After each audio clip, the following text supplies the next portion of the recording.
BJ O'Neill here with the Business Coaching Success Podcast. So glad you're here, where I share with you strategies, tools, and tips to be able to grow your business coaching practice to six figures and beyond as a Christian business coach. Let's jump in.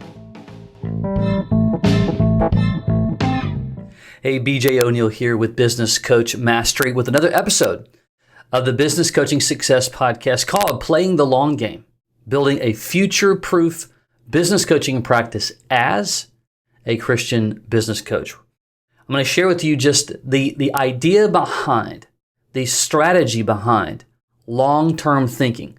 Now, I'm not suggesting that if you're aspiring to be a coach, you're like, well, I do have to, I've got to make some income pretty quickly. Absolutely. That's a part of the long-term game. But I'm referring to those who use the idea around, I'm just going to try this for a bit. And I'll tell you, at least in my experience, just trying things leaves the door open for quitting. Trying things says in 90 days or less, or a year or less, or again, whatever your goals are. I tried that, it didn't work. Because when you face adversity, when you're just trying something, that's usually the exit door that you can slip out, and then guess what happens? You wake up, 6 months down the road, a year down the road, and you haven't achieved what it is that you feel called to, you feel pulled to, you feel drawn to. So a few things I want you to consider. Number one, James 1:4. I'm going to read this. Says, "Let perseverance finish its work, so that you may be mature and complete, not lacking anything." And if you look at that and you apply that just to life, I think that what we can draw from that is that key phrase, let perseverance finish its work so that you can mature.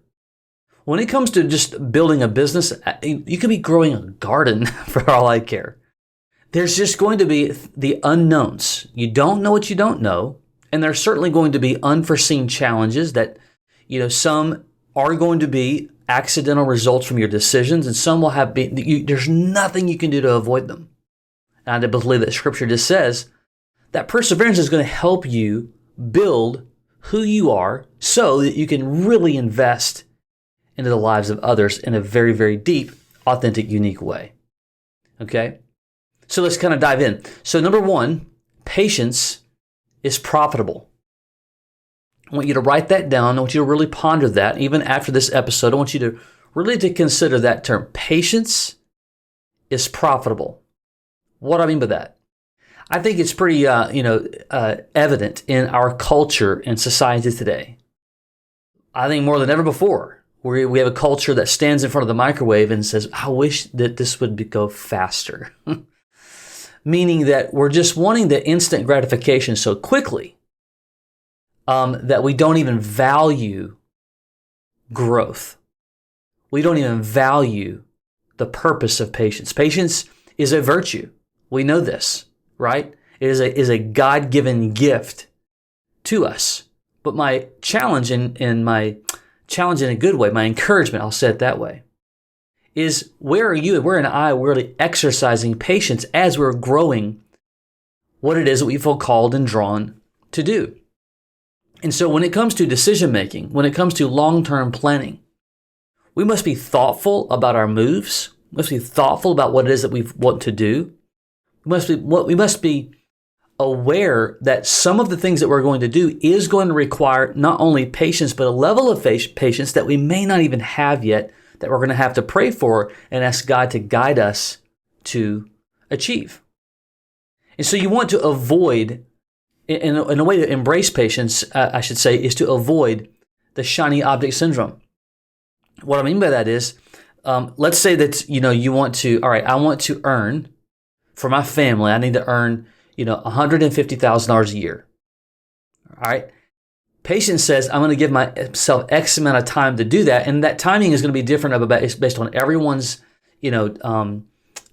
experience, your sphere of influence, your background. That's going to change a little bit. Some will be shorter, some will be longer. And then I start to build out the activity that I'm going to do, and I have a plan. But over the next 2 weeks, I hear other people doing different things and I hear other ideas and I begin to shift the plan because these last 2 weeks, I've not seen anything happening, right? Well, I mean, it's 2 weeks. And that 2 weeks could be applied to, a month, 3 months, or whatever. And while, yes, we have to adapt, which we'll talk about in a moment, but adapting and just changing our minds and not following a plan because we're impatient are two different things. So you will have to adapt. But my thing is that when you see the new shiny idea, if you jump from idea, and you don't remain steadfast in the plans that you already have before you, then it's going to be very challenging for you to be successful. So patience is profitable. Number 2, vision over immediate gratification. Kind of goes back down to laying down the plans. What's the saying? Where there's no vision, the people perish. And so you have to have vision well over. Sometimes it's reciting that vision every single day. And I would encourage you, if you don't do any type of affirmations, you definitely want to put your vision into your affirmation to where you are reading it and you are reciting it every single day. Here's an easy example of the way that looks. Let's say that, as the recording of this podcast is in December of 2023, by the end of 2024, I'm going to build, I'm going to earn $150,000.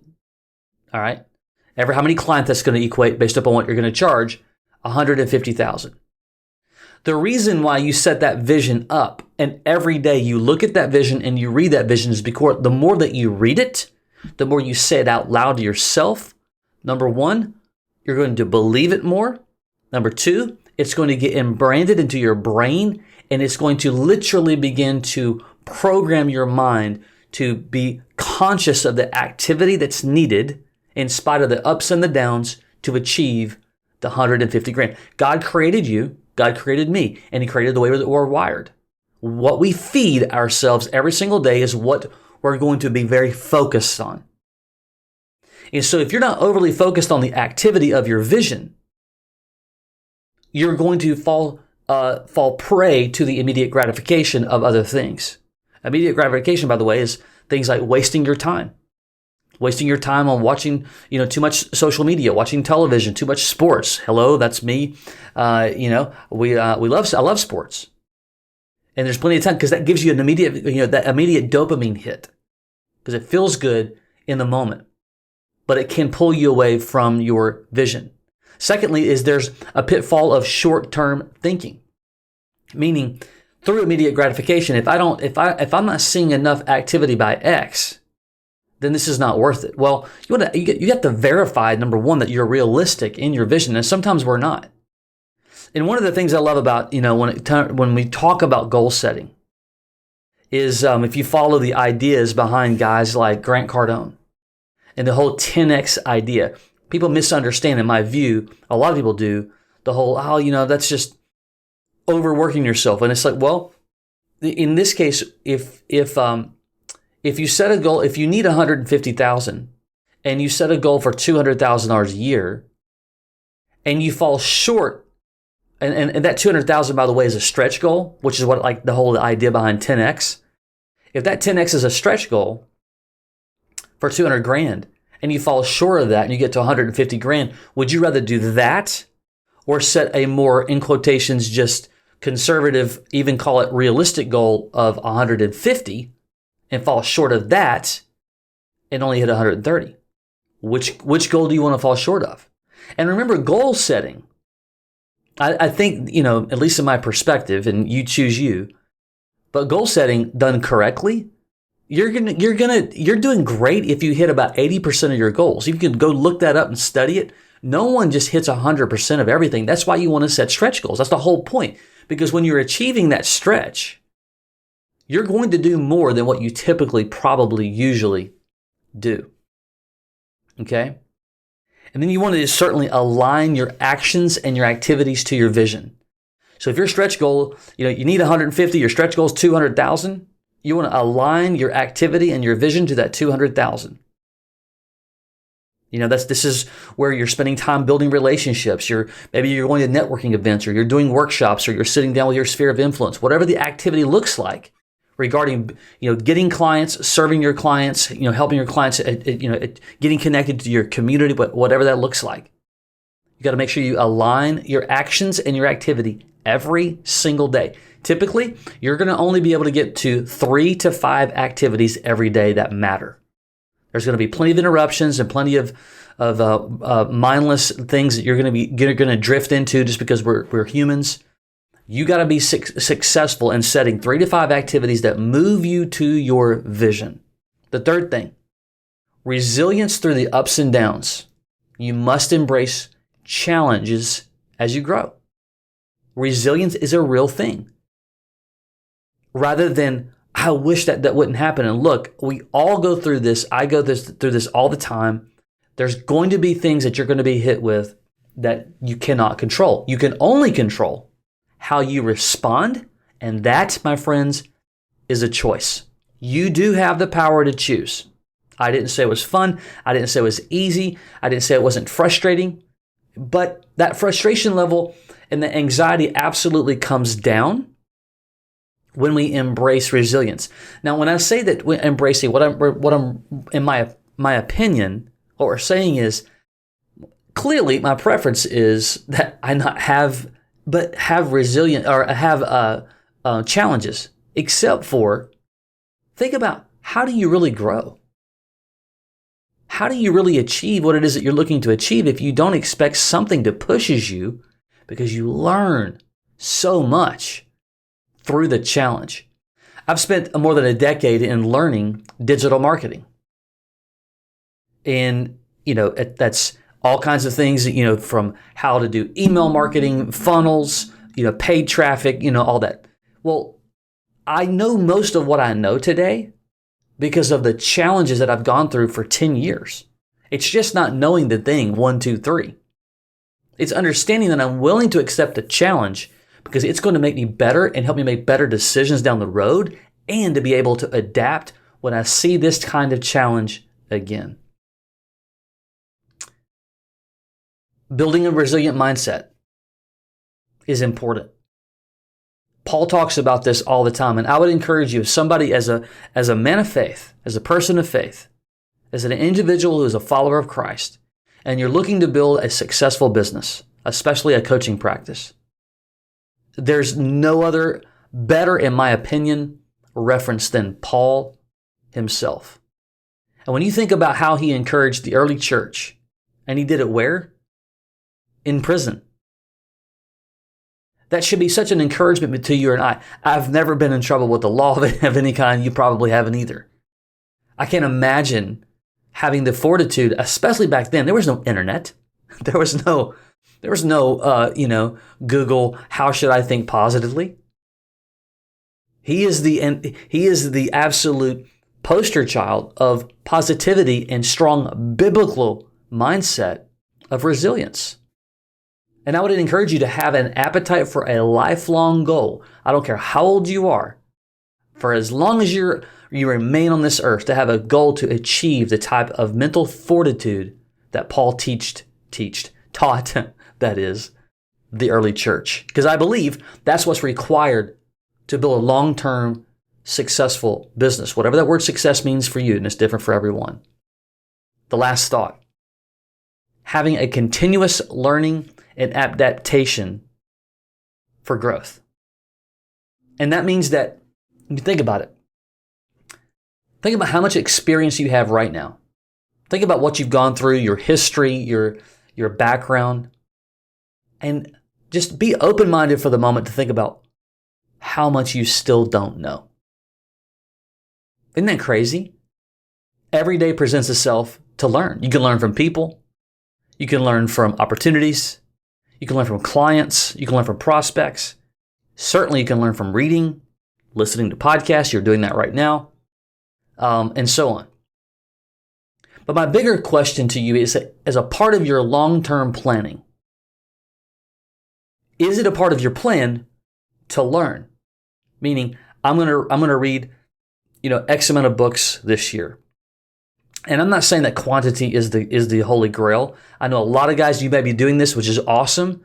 Have these really big numeric numbers about reading books.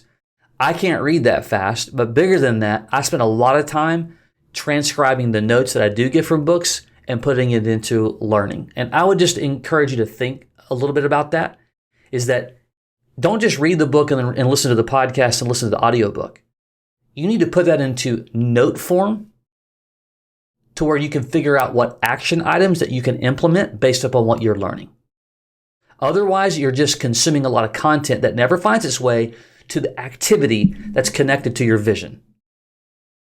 And that's really, really important. So here's the ending encouragement. And, I want to just to say that it is a daily application of, it's not just about arriving there. It's about, this is my mindset. This is how my DNA. I'm going to have a long-term, so when I'm hitting my milestones, I'm still focused on the long-term vision. When I hit, parts of my larger goals, I'm setting newer goals to continue to whatever. Again, this could be about your, the clients themselves, the numbers of clients, the way you coach, and so on. Certainly, this can be broadened to life itself, but clearly the subject matter is all about building a business coaching practice. But if you really want to future-proof your business, if you really want to achieve your goals, there's a likelihood that you're listening to this and, maybe you haven't set enough time for retirement. Maybe you're with inflation, with the things that you've been doing, you're just not hitting some of the numeric marks, and you're looking for something flexible to help you do that. And certainly coaching can make that happen. Well, if you're not going to think up for the long game, you're going to fall into the pitfalls and fall into the ruts of all the short-term thinking, and you're going to let distraction take you off course. Hope that means something to you. I hope you can take a nugget or two out of that and apply that into your world. Maybe you're considering building a business coaching practice. You're not you're not sure where to start and how to begin, or you just don't have the tools and resources to put it all together to do it in a very concise way. I encourage you to go to businesscoachmastery.com. That's businesscoachmastery.com. You'll see some information there you can get, or you can click a link there and book a quick chat, and we can talk about it and see how our done-for-you systematic approach for coaches can help you achieve your long-term goals and dreams. Okay? Until next time, take care.